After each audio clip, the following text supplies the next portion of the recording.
अनोप जी, भानु सिंह जी और बाकी इंट्रोडक्शन आज होगा।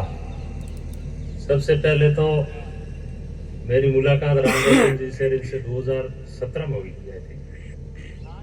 इन्होंने कहा भाई क्या फिल्म में बजट की जरूरत है, 30 लाख रुपए की व्यवस्था करो। तो उस दिन मैंने इनकी 30 लाख की हेल्प की थी फर्स्ट डे। उसके बाद में धीरे धीरे कोर्ट में फंसते गए।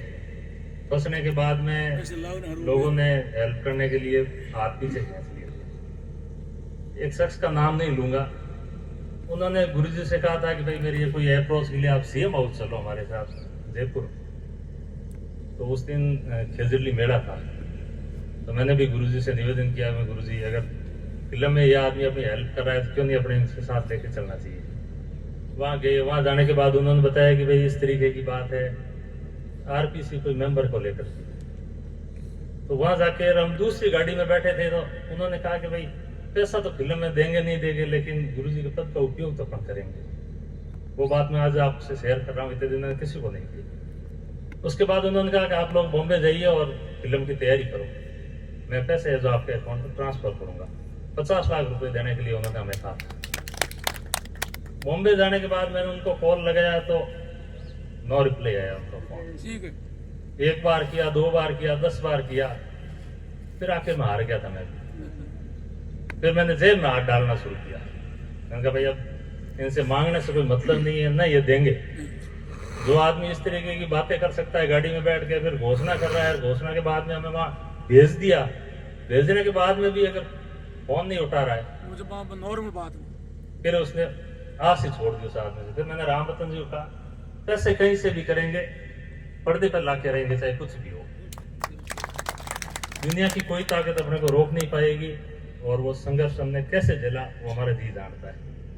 पैसे के लिए इनको कभी कोई चीज की मनाही नहीं थी और आगे भी नहीं होगी। और सबसे बड़ी बात, गुरुजी से मैंने वादा किया था। गुरुजी के ऊपर भी आरोप लगे, राम रतन जी के ऊपर भी लगे, हालांकि मेरे को कोई जानता ही नहीं था। तो इनके ऊपर आरोप ये थे कि भाई ये पैसे समाज से लेके आए, इन्होंने पैसे हड़प लिए, फिल्म बनी नहीं। फिल्म बनी वो मेरी आंखों के सामने थी, मुझे तो ये पता था। और जो लोग मेरे मिलने वाले थे उनको मैंने बताया भी था कि वास्तविकता ये है। तो लोगों को विश्वास भी नहीं हो रहा। फिर हमने फाइनल करके फिल्म और समाज के लोगों को बॉम्बे बुलाया। बॉम्बे बुला कर फिल्म विस्तार से बताई। बताने के बाद 50% लोग हमारे फेवर में हुए थे। उसके बाद भी धनबल बड़ा होता है, प्रभावशाली लोग थे और वो उसको सपोर्ट कर रहे थे। आज भी परसों की घटना बता रहा हूँ, 10 लाख रुपए उस आदमी ने खर्च किए। एक सिर्फ अपने ये टीजर जो लॉन्च कर रहे थे, इसमें अड़ंगा डालना, और कोई बड़ा उद्देश्य नहीं उनका। तो हमने उसको एक दिन पहले ही रिलीज कर दिया सोशल मीडिया पे। जो अपना प्रोग्राम था उसे एक दिन पहले कर दिया, भाई अपना कोई फर्क ही नहीं पड़ना है, बात तो समाज तक प्रचार प्रसार होना चाहिए। तो इस तरीके के गंदे लोग भी है समाज में। ये इस फिल्म से जुड़ने के बाद मुझे पता चला। हालांकि 5 साल से सब कुछ खो चुका हूँ इस फिल्म के पीछे। धंधा था, उसको एक तरफ किया। महीने में 2 दिन बॉम्बे, 2 दिन यहाँ। तो फिर हॉस्पिटल का काम है, मेरे प्राइवेट हॉस्पिटल है। प्रॉपर्टी तो पार्ट ऑफ जॉब है, गुरुजी ने वैसे कह दिया रात को। तो अब इस तरीके से संघर्ष करते आ रहे। अब आप जैसे लोग अगर इकट्ठे होकर और मदद करो तो प्रचार प्रसार अपन उस हिसाब से करें। All India, out of country, मेरे पास 2-3 कॉल भी आए हैं। एक तो अपने चाइना से कॉल आया था, पर कल भी आया था, परसों भी आया था कि भाई आप इस मूवी को है जो चाइना में रिलीज करो। मैंने कहा एक बार भाई समाज के सामने ये पक्ष रखेंगे, अगर समाज इजाजत देगा तो हम करेंगे।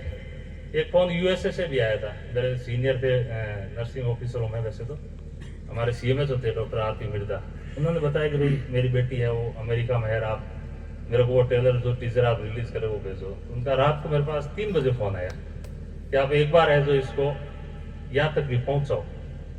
फिर जो सेंसर बोर्ड में सीईओ है राजेंद्र सिंह शेखावत, उन्होंने मेरे को पर्सनली 3 बार कहा है कि आप अश्विनी जी वैष्णो मिलना चाह रहे हैं आपसे, आप प्लीज एक बार मिलो। मैंने कहा सबसे पहले बात समाज के आगे रखेंगे, समाज जो इजाजत देगा उस हिसाब से हम आगे स्टेप उठाएंगे। हमारे कोई अकेले के बस की होती तो हम लोग 2 है कहीं भी रवाना हो जाए, लेकिन बगैर इजाजत हम किसी से मिल नहीं सकते। अगर समाज इजाजत देगा तो हम आगे बिल्कुल मिलेंगे। इन्हीं वाणी के साथ में नोट पढ़ना।